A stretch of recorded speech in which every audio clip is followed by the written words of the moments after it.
What's up? My name's Will. I've sold over $5 million in high ticket sales or remote sales. These are the 5 biggest mistakes I made and changed, and likely you're making if you call yourself a high ticket closer. These are all 5 things that I've learned and changed personally and experienced outsized returns from practicing.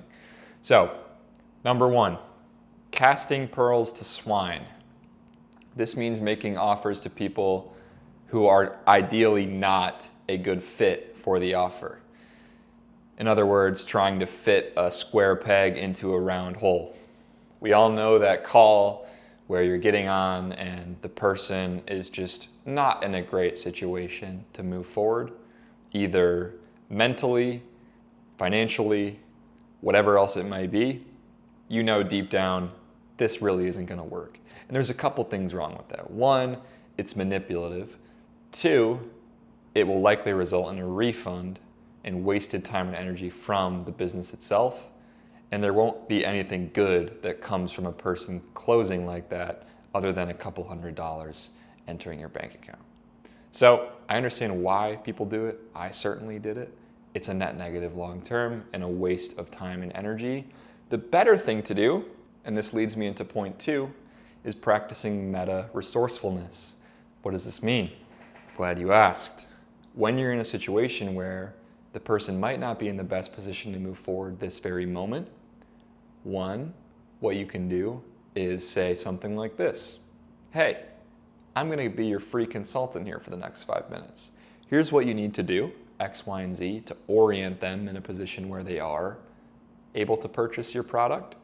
And then you can say, hey, while we're here, who else do you know that this might be a fit for? Now you've created a hot follow-up meeting on your calendar for next week that took 0 extra effort and potentially makes this person a potential buyer in the future and separates you from every other idiot, asshole, Jeremy Minor moron who's trying to close them on that call anyways when they definitely shouldn't be joining. Now, there's a few other things that you can do with meta-resourcefulness, but this kind of leads into my 3rd point, which is thinking like a founder, not like a closer. I think it's a horrible and stupid and gay title to call yourself that, or a SDR, or a sales rep. You need to be thinking like a business owner. And this means not just doing cold calls. Get more busy with high leverage tasks. What does this mean? Are you posting on your story about your offer? Are you making content about your offer? Are you running webinars for your offer? Are you going to the best case studies your offer has produced and asking them to sit down for a one-on-one video testimonial with you? No, you're not, because 0.5% of closers are implementing these tactics. And they're very, very, very high leverage things to do. Okay? Notice the overall theme within this video too. If you can comment the word theme and what you think the theme is, I'll send you $100.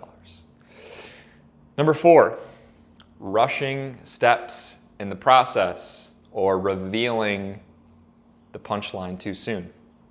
This is something that I've struggled with personally. All 5 of these topics are something that I've personally struggled with. So if you're facing these problems right now, having a bunch of realizations, you're not alone.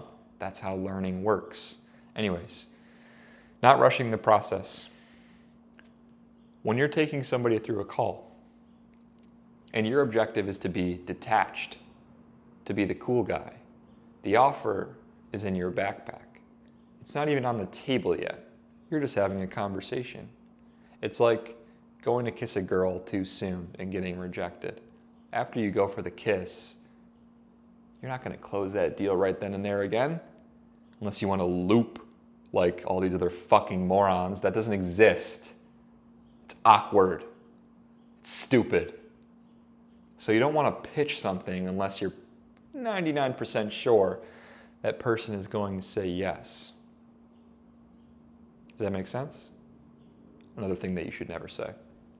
You should always be making sense. You should be making so much sense that nobody ever has to ask. Number 5, not being the smartest person on the call. Now, I know some of you have relatively low IQs, and that's why you ended up looking into remote high-ticket sales, because it's become this whole meta biz-op that people can shill to naive salespeople as if it's some dream where you can wake up on a beach and make $20,000 a month. Granted, I did that for a couple of years as a 22, 23-year-old. But the point here is this. Do you write often? How organized are your thoughts? How sharp are you mentally? How well read are you? How diverse is your breadth of knowledge? How many different topics can you speak on? How many different frames can you set? How many different types of people are you able to connect with? What is your verbal fluency like? What is your language like? What is your vocabulary like? What words are you able to pull out of your mouth that make sense? In a cadence that hits, that draws out emotion. This is intelligence. This comes from reading. This comes from writing. This comes from having a real routine. This isn't a job or a contract, it's a lifestyle. For people who really want to take it to the next level, you have to go all in. And again, I must reiterate, these are all things that me personally have struggled with and are currently working through and practicing daily. Be the smartest person on the call, especially about your offer. You should know more about why your offer is relevant and powerful than the quote-unquote founder.